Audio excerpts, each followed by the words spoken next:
we got to talk about Smackdown. St. Patty's Day, March 17th, 2023. You know what? This episode of Smackdown was okay. Could have been better. It was okay, though. Just okay.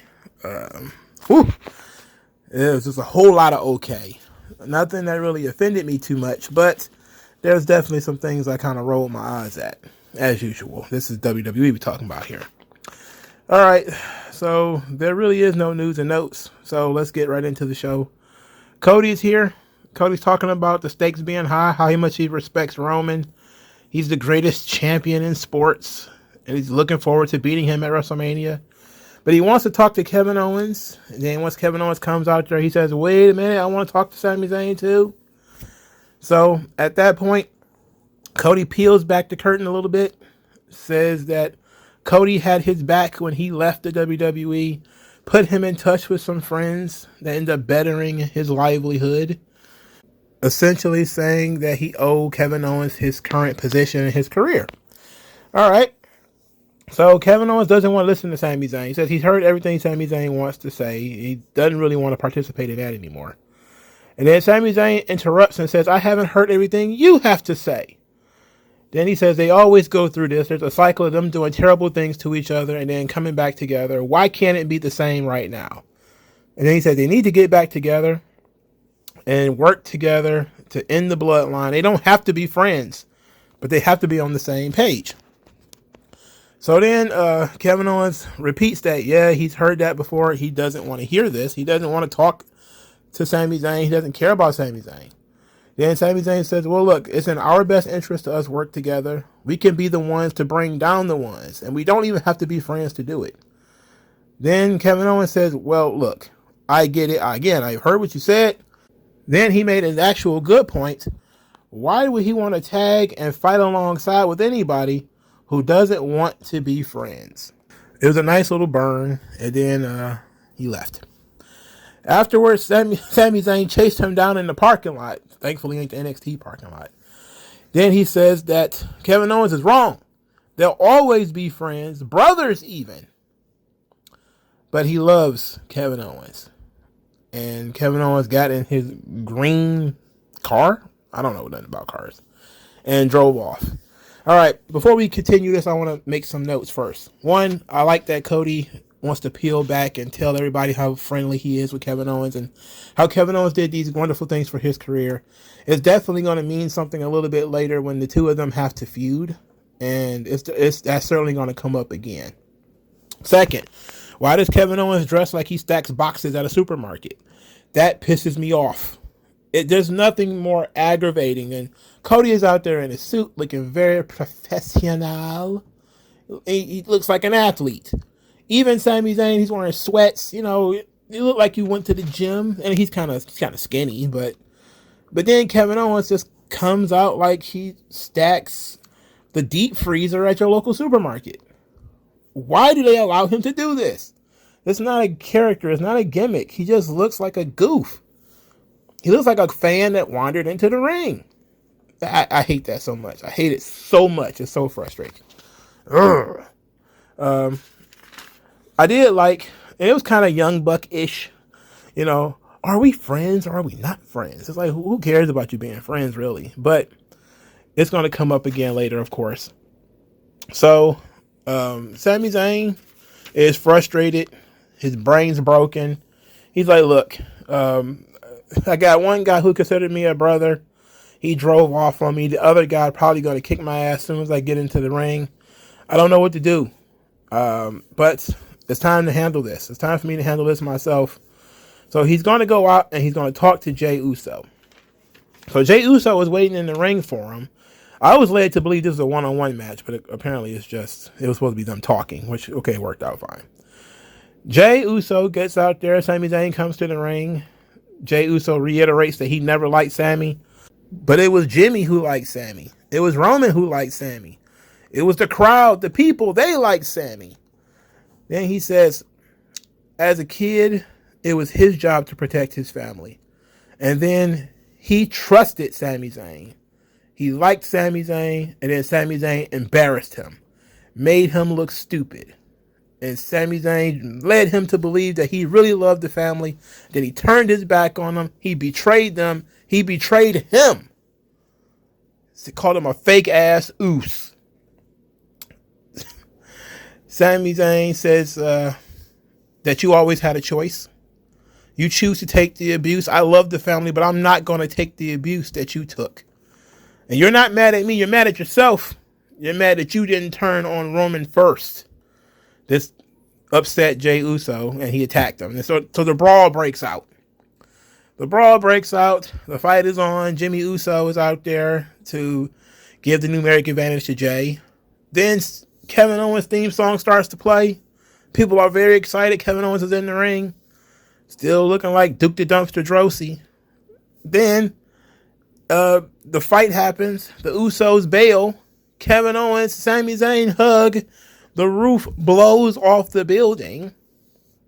And now everybody's very excited by the pairing of the Sami Zayn and Kevin Owens. All right, now the second segment I thought was phenomenal. Jey Uso had pain in his voice. He had a great deal of emotion in his voice, a great deal of emotion in his face. He comes across like he really means it, like he really has that conflict. He even has a little bit of the pacing issue where he kind of walks back and forth. He is really good. All right, Jey Uso he's something else, man. I'm telling you, Jey Uso has next level talent. I don't know. I don't know if this tag team thing is going to be able to contain it for much longer. But he's really good. He really convinced me that he felt betrayed by Sami Zayn and his behavior. All right. So I get it. It was great. Great segment. Sami Zayn still being sort of Superman-ish, saying that, hey, this could all change when you're ready for it to change. All you got to do is stop taking the abuse. You hate Roman just as much as I do. All these things which might already be true and that are already, of course, believable because Jey Uso has had, extensive fights with Roman Reigns. And again, the bloodline story started with them. So there is some truth to what Sami Zayn is saying. And the truth is what led Jey to attack Sami. That's my theory, is that it's all the way true. That, yeah, he wishes he had been the one that hit Roman with the chair. But he can't say that. And he can't let Sami just get away with that. Otherwise, people will think it's true. So he's got to project. He's got to hide behind that anger. He's got to wear that mask of frustration. I remain very impressed by Jey Uso. 2 weeks into this thing, they only had 2 weeks left. They gave us the final melding of the two. They didn't give Cody all the babyface pops for being the reason why they got together, but he did bring them into the ring and let them go face to face and air their grievances. So he kind of helped. He helped, but he's not the reason that they're friends again. He merely brought them together. And they did the rest. He played matchmaker. It's like when your mom calls over her girlfriend's daughter, and then you're there. You're not gonna, hey, this is Charlanaise or whatever, and Charlanaise, this is Mongo. Don't you like Charlanaise? Isn't she cute? But that's it. You don't just go and say, hey, go out with this. My friend's daughter, but, okay, let's move on. Match 1, Dominic Mysterio and Rhea Ripley defeat Santos Escobar and Zelina Vega. Very frustrating, very, very frustrating. Legado del Fantasma loses for like the 4th time in a row to Judgment Day. Of course, this is all about Rhea Ripley, beating the tar out of Zelina Vega. And then that Riptide, man, I thought she was going to go through the floor. It looked like something that was like out of Mortal Kombat. It's just like a violent Riptide. It was nuts. Of course, this match had one of my pet peeves in it. Dominic is about to get superplexed by Santos Escobar. Rhea Ripley, instead of pulling Santos Escobar off the top rope, She pulled him down in a powerbomb position, which of course ended up with Dominic getting suplexed. I hate when people are attacking their own partners, and that's such a cliche spot anyway. I hate it so much. Oh, I hate it so much. But we're stuck with what we're stuck with, I guess. All right, so after the match, Dominic wins again. He's on a roll here. Legado del Fantasma look like speed bumps. They're just really getting kicked in the ass every week. Just running around in circles, getting kicked in the ass. I think you've seen that cartoon. I'm trying to remember what it was, but it's like this character is running around in circles and one just keeps kicking the other one in the ass. That's basically Judgment Day and Legado del Fantasma right now. So Dominic gets on the microphone, repeats himself about Ray being a deadbeat dad who was never there for him. The difference is that Ray actually comes out to defend himself this time. He admits that he missed birthdays and holidays and special events, but says that Dominic is his world and he loves him. And he says that one day Dominic is going to learn that this business is selfish and that he had to make sacrifices so that the family could have things that he only dreamed of. He says that Dominic had nice things growing up, fancy clothes, fancy cars, all those things were his. In addition to all of that, the Mysterio name was able to bail Dominic out of some really tough situations that he got himself into. Then he says he wants Dominic at his side for the Hall of Fame. And that would be what he wants. But he says that what Dominic has become Ray's biggest regret. And it said that normally if any ungrateful, disrespectful, punk-ass kid called him out to a fight, he'd gladly kick his ass. But he won't fight his son. Said fighting his son would be the biggest disgrace of his life, and he won't do it. So he turned around and walked off. This, of course, led Dominic to call him a scared little man all over again. But Ray didn't care. He is not going to fight his son. I like this. I like this because Ray's finally starting to build himself up a little bit. But there's a nag. There's a nag there. Ray basically saying, like, look at all the material things that I got you when I wasn't there. And you do learn over time that the most important thing, especially for a young man, is to have his dad home. Not the nice stuff. It's the time spent, because clothes fade. They grow out of them. All of the nice things that you did, toys, they fall apart, they break, they put books away and they never find them again. All of these things, but they always remember when there was something that was important to them and then you didn't show up. And I say this as a non-parent because not only did I experience this, but you also hear people talk about it a lot, So sometimes the most devastating thing that can happen to somebody is they look into the crowd looking for dad and mom or whatever, and they're not there. So that's the one thing about this I didn't like. I didn't like that we made Rey Mysterio kind of materialistic. It doesn't really play into his sort of his faith as in his character, and it doesn't really play into who he is. I know that Rey is not really all that materialistic. That's supposed to be Dominic's role. Dominic is the materialistic one. Because he's supposed to be the ungrateful bum. Ray's supposed to understand, hey, I missed all of these big events. And I know now what I didn't know then. That maybe when I was younger, I thought, you having a nice car, you having nice clothes was important. But now I see what's the most important is that you needed me. And I wasn't there for you. And I was wrong for that. But I'm here for you now, son. I'm here for you now. You don't have to act out in order to get my attention. I'm trying to help you.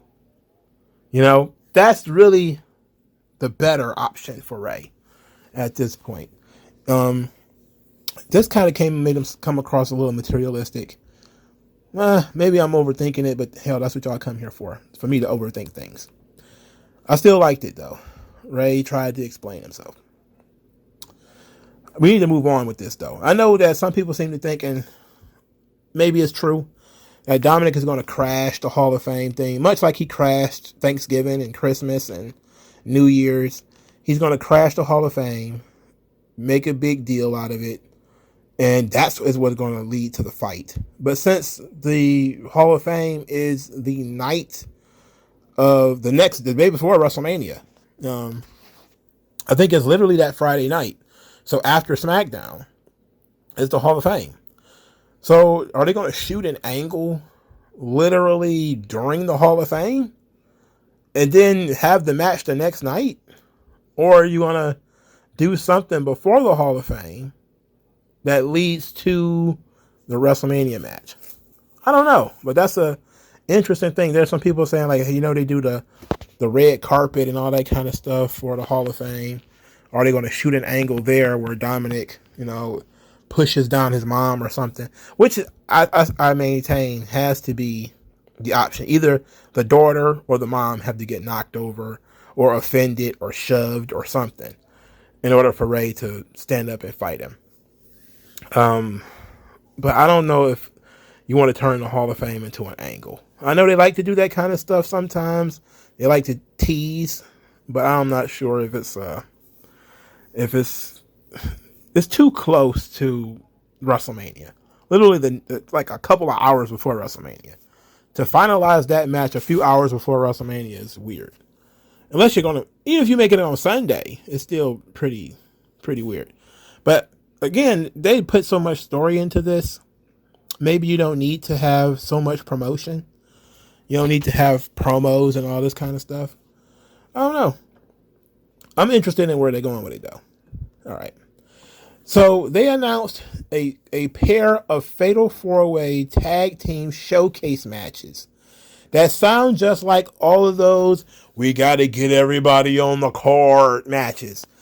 2 Tag Team Showcase Fatal 4-Way matches. That's 8 people who you'd have nothing for that you're going to throw into the show. Okay? These matches are not even number 1 contenders matches. They're just showcase, quote unquote, matches. What the hell are you showcasing? It's crowded. How can you be showcased in a crowd? It's 8 people here.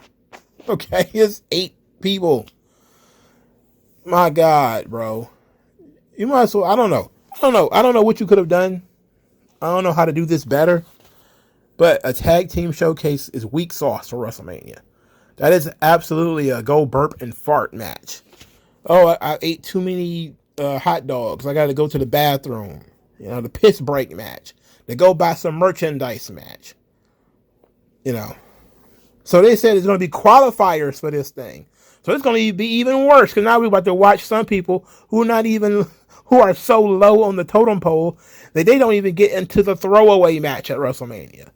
Hot diggity damn. The first of these matches is the women's side. Liv Morgan and Raquel Rodriguez defeat Emma and Tegan Nox. Who cares? All right. Who gives a damn? Everybody is lamenting Tegan Nox and Emma because they are so talented despite being so bland. And look, I'm looking at this like, man, Raquel should be doing something serious. Really. Why is she in this goofy situation right here? You should be building her up as a potential contender, especially for Rhea Ripley. She's going to need opponents when she becomes the champion. Why isn't Raquel being treated as something serious? That, you know, isn't a serious feud with somebody serious? Even if she doesn't get on the show, she should at least be doing something that makes her look, that reminds people that she's intimidating and a powerhouse and all that kind of stuff. Tegan Nox barely on the show. Emma barely on the show. Who cares? Right? Who gives a damn about either one of them? Tegan Nox shouldn't even have a job. Emma, you want to hire her? Fine. Okay. Tegan Nox, though, what for? Unless she's going to hang the drapes and wash the windows, what the hell do you need her for? She's the girl with the shiniest wizard. I don't need my wizard shined. All right? I don't need that. I have other people for that. Send Tegan Nox ass back to New Zealand or whatever the hell she's from. Whatever, you know, kangaroo island she's from. Get her the hell out of here. She sucks. oh, Tegan Nox, she's so good. She's not. She sucks. This entire idea is garbage. This 8-man tag thing, this tag fatal 4-way is garbage. It's trash. It means nothing. It's throwaway. Nobody's cutting any promos about this. There's no feud to this. There's no heat to this. This sucks. This shouldn't be on the show. Moving on. I forgot to mention that LA Knight, after losing to Xavier Woods, which of course pissed off a lot of people, LA Knight went and started bullying Ray. Started saying that he's going to change his name to LA Mysterio, fight Dominic, and be a deadbeat dad. So Ray smacked him. I forgot all about that. Oh, I'm glad I did forget, because it cheered me up after I sat here and talked about Tegan Nox. He said he gonna call himself LA Mysterio.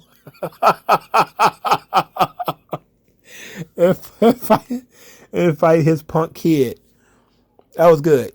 LA Knight losing to Xavier Woods. For starters, they was arguing over Xavier Woods playing video games.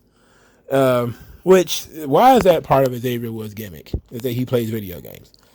I saw the story that's been floating around that Vince wanted to have Xavier Woods turn heel on Kofi after winning King of the Ring. That was his plan. His plan was to turn Xavier Woods heel on Kofi.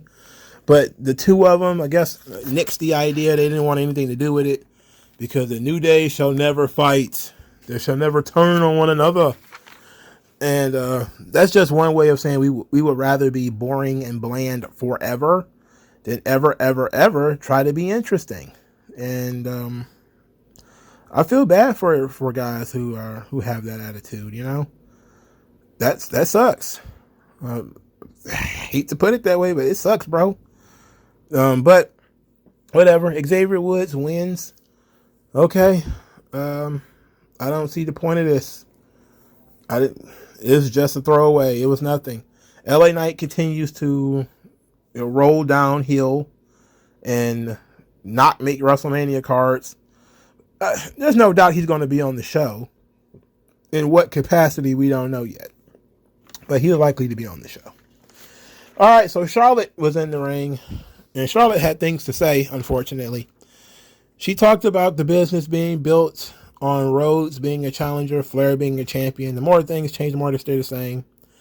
Then she says that Rhea Ripley wants to be a star, but she can't be a star until she becomes a champion. She can't be the champion without beating her. Says that she couldn't go through her 3 years ago, can't go through her now. Rhea Ripley came out there and says that she picked Charlotte for a reason. That when she walks around backstage, everybody is afraid of her. Everybody except Charlotte. And that pisses her off. And she says that she's a champ for a reason. She's a superstar. And that she doesn't just want the title. She needs the title. She doesn't just want to be a star. She needs to be a star.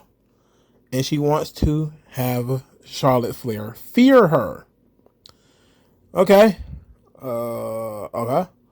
So, Dominic Mysterio started getting really annoying with Charlotte getting in her face and everything. When Charlotte kind of shooed him away, Rhea Ripley cheap shot at her, knocked her down. Knocked her shoes off, which almost always happens with Charlotte.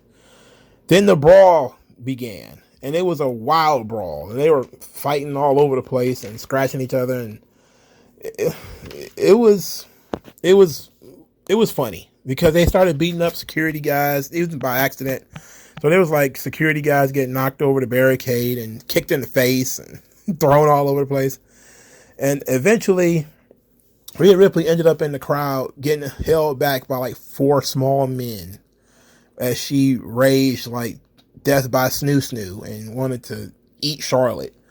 And there was at least one picture there of Rhea Ripley snarling that was actually a pretty good picture.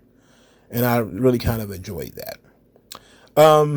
The promo part of this, I'm not sure how I feel about the idea that the title makes you a star. Again, that's backwards, right?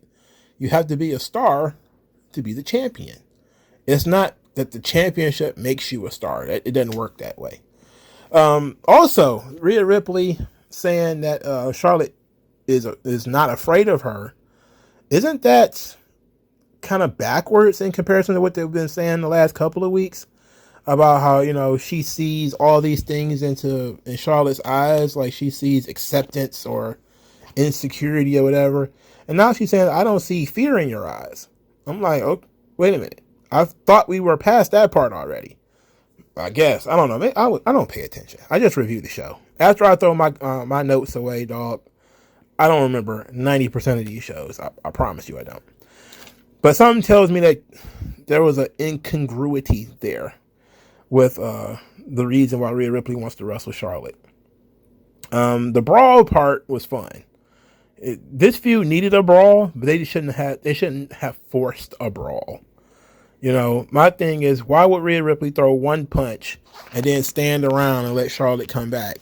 If anything, she should have just jumped Charlotte right then and there and beat the tar out of her. Just kept pummeling her in the head until the referees or whatever came and pulled her off. That would have been a better usage of Rhea Ripley. Would have really put over Rhea Ripley's strength. How she's explosive and she could take you out whenever she feels like it. It would have put some sympathy on Charlotte because she would have got blindsided and beat up without an opportunity to fight back. And then would have been a story where Charlotte's going to have to get her hands on Rhea Ripley. You know, you still could have had the referees grab Rhea and hold her back from Charlotte as Charlotte sells and, you know, holds her head or whatever and rolls around on the mat. But this desire that it needs to be 50-50 all the time, like there needs to be equal parts, you getting punched and me getting punched and us tackling each other and us beating up the refs. Sometimes that is not helpful. You have to do everything in accordance with the characters that you're playing. Rhea Ripley's a dominator. She's a physical marvel. You should be putting over her physicality every chance you get. She should not be in 50-50 fights. She should be killing people. Right? I know Charlotte is taller than she is, but she's not stronger than she is. And then if you play the heel card of her being distracted, then that really gives you a reason to make Charlotte, to put some sympathy on Charlotte. Because now you're saying we are foreshadowing, and that Dominic is going to be the reason that Charlotte loses. Which, again, would have been great. So even though I like the segment, I still feel like there was something there with Rhea's verbiage that was a little off. And I'm certainly not thrilled with the 50-50 booking of the brawl. Not a big fan of that. Not at all, brother. All right. So, speaking of Rhea Ripley, they have put out her WrestleMania Goes Hollywood movie. I don't know what it is. Like the parody with her, I know it's the voice is John Cena talking to her. But I have no idea what movie she's supposed to be a parody of. So, I don't get it. At least with Miz and Maurice, I knew it was Top Gun. You know, I don't know what this movie is. Somebody's going to tell me in the comment section. And I'm still going to forget. Sorry, guys. So, Sheamus and Drew McIntyre, double disqualification. So, we're going to end up with the triple threat match. Match itself was pretty good. Sheamus got to Shillelagh. Drew McIntyre brought his sword. I was interested. Gunther went out there and chastised Michael Cole and Wade Barrett for their ill-prepared questions, and he's going to fulfill his duty and defend the Intercontinental Championship. At one point, there was about to be a double countout. Gunther was very upset about this, decided he was going to chastise the referee for counting them both out, but then decided, screw it, and just sent sick Imperium on them, and so it was a double countout, double disqualification. Adam Pearce ended up making it a triple threat match, and I'm pissed. Obvious reasons. I've talked about it numerous times on this channel. I don't like triple threat matches. To me, all of these car crash, multiple man matches are absolute dumb shit. If you're trying to get a guy over, nothing better than one-on-one. Putting a guy over in a damn triple threat match. Come on, let's be serious here. Be serious, okay? I saw again the tweet that Gunther has been around for a decade. He's ready to fight Brock Lesnar. What are you doing? It's like they don't understand character work. He's not ready as a character. He hasn't been introduced to the audience in that way yet, on that level yet. That's what they're saying.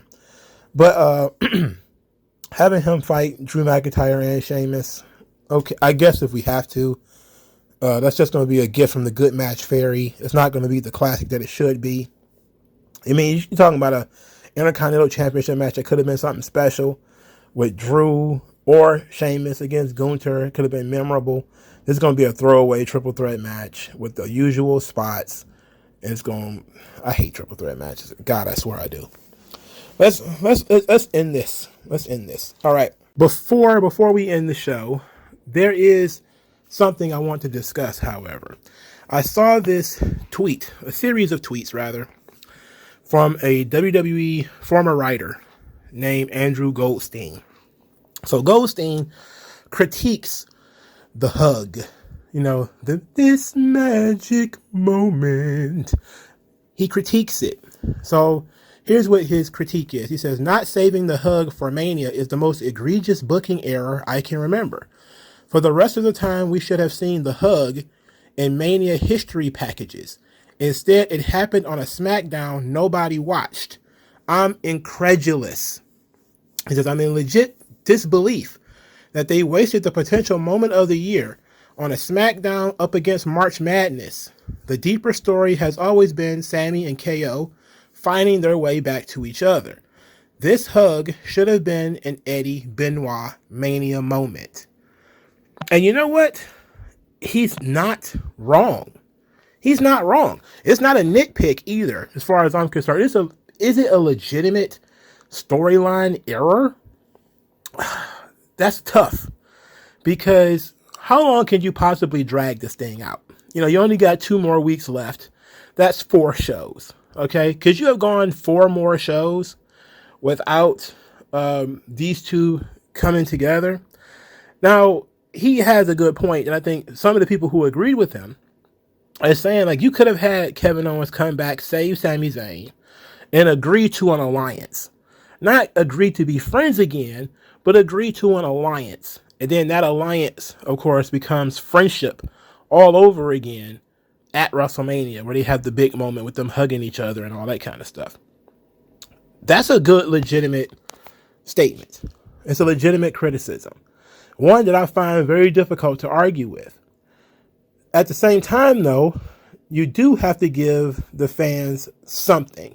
It's only so long that you can have these two disagree with each other, argue with each other, and not come to an understanding or come to some type of agreement. Considering they had already been doing this for several weeks, I understand why they decided to give away the hug right now. I get it. But maybe Goldstein's right, and they should have saved this for WrestleMania, because this would be in WrestleMania highlight packages from that point forward. It would be a huge moment. But them winning the tag team titles from the Usos is also going to be a huge moment. And that's something that probably need to consider as well, is that with the hug as a moment that blows the roof off the building, would it be secondary to them winning the titles, or would the titles be secondary to that moment? So now you talk about 2 competing situations here.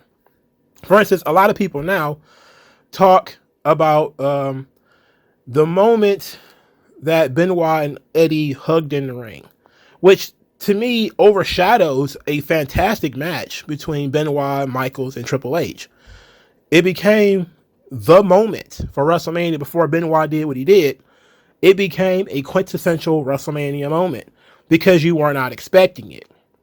And to be quite honest, that's, I think, is the difference. Nobody expected Eddie and Benoit to meet in the ring in the main event of WrestleMania, both of them as champions, hugging and making that incredible moment that they made at WrestleMania 20. You can't recreate that. You can't put that lightning in a bottle. That's lightning in a bottle, I should say. You can't recreate that. So they decided not to try to recreate it by instead giving the hug away on television. Now, to the point that it's up against March Madness and it's a show that nobody watched, I think the ratings will bear that out, whether people watched it or not. We'll see. Ultimately, though, if you want to reward the people who are watching the show, then this was a good reward for people who were watching the show. If you watched this over college basketball, which I don't care about college basketball, I'm one of the wrestling nerds that don't care about sports. There's a lot of wrestling nerds that don't care about sports. In fact, we get criticized quite a bit by, guys like Disco Inferno and even some of the Wrestling Soup guys and some of the older heads and the wrestling sphere. For wrestling fans, not necessarily being fans of other sports, football, basketball, MMA, etc. And because, wrestling used to be a thing that athletes watched, and they still do, because we know that there's football players and basketball players and stuff that love wrestling. But a lot of the fans are comic book nerds, video game nerds, etc., like me. So when you have a difference in the fan base, I guess you can have a difference in the audience. So when you have that difference in the audience, somebody like me don't give a damn about March Madness. I'm watching Smackdown. You could have whatever you want on television. 9 times out of 10, I'm watching Smackdown. So there's fans like me that exist. Now that's a small number of people, and we'll see how small it is when the numbers for Smackdown come out. But it's a small number of people. That being said, I enjoyed the reward of, if you watch Smackdown throughout the show, they built up to this moment. They had the conversation early. They had the second iteration of the conversation where Sami says that he loves Kevin Owens and they're brothers and they'll always be friends. And then the third, where Sami Zayn's kind of distracted and detracted, and he thinks that, he's just going to go out there and get beat up by the Usos. And then, of course, the climax is that Kevin Owens leaves, but he changes his mind. He turns around and comes back because he knows, just like Sami knows, he's going to get beat up by the Usos. So he comes back to help him. Now, I am in full support of that story going through the night. That's exactly what I've been talking about. You need to have storylines that go through the night to keep people engaged. Now, some people are probably saying, okay, Kevin Owens left, we can tune out. But some people didn't. Some people didn't. So I think it's a legitimate criticism, but not one that I think is major enough that it damaged WrestleMania or anything like that, or that we stole a moment from WrestleMania. I think it was just a great television moment, and that maybe what they have for WrestleMania is an even bigger moment. Or they simply don't want those two moments, them being the champions and them being friends, reuniting, being mashed together, and, people trying to figure out which one was more important. Or maybe they figure, and this is just another little aside that I thought of, that only a brotherhood like Sami Zayn and Kevin Owens can defeat a brotherhood like the Usos. That you can't have a situation where they're just working together, where they have to be in sync. They have to be, on the same page. Now, you can work together with people for your individual outcome. You want to see the Usos fail, so you're willing to work together with this other guy in order to see the Usos fail. But it's another thing you want the Usos to fail, but you also want your friend to succeed. You want to succeed. It's a bigger, more important thing. So that's all something to consider. But I like this tweet.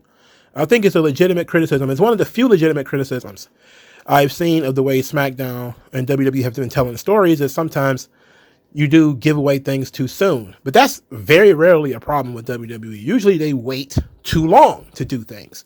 So this is a thing where, okay, now we got a couple of weeks of Sami and Kevin being friends again. And now, you got Cody sitting back smiling like he did something. And this is excellent. To me, it was excellent. And I'm not too upset that they didn't save it for WrestleMania. But what say you? Like, share, subscribe. I'll talk to you guys later, man. Peace out.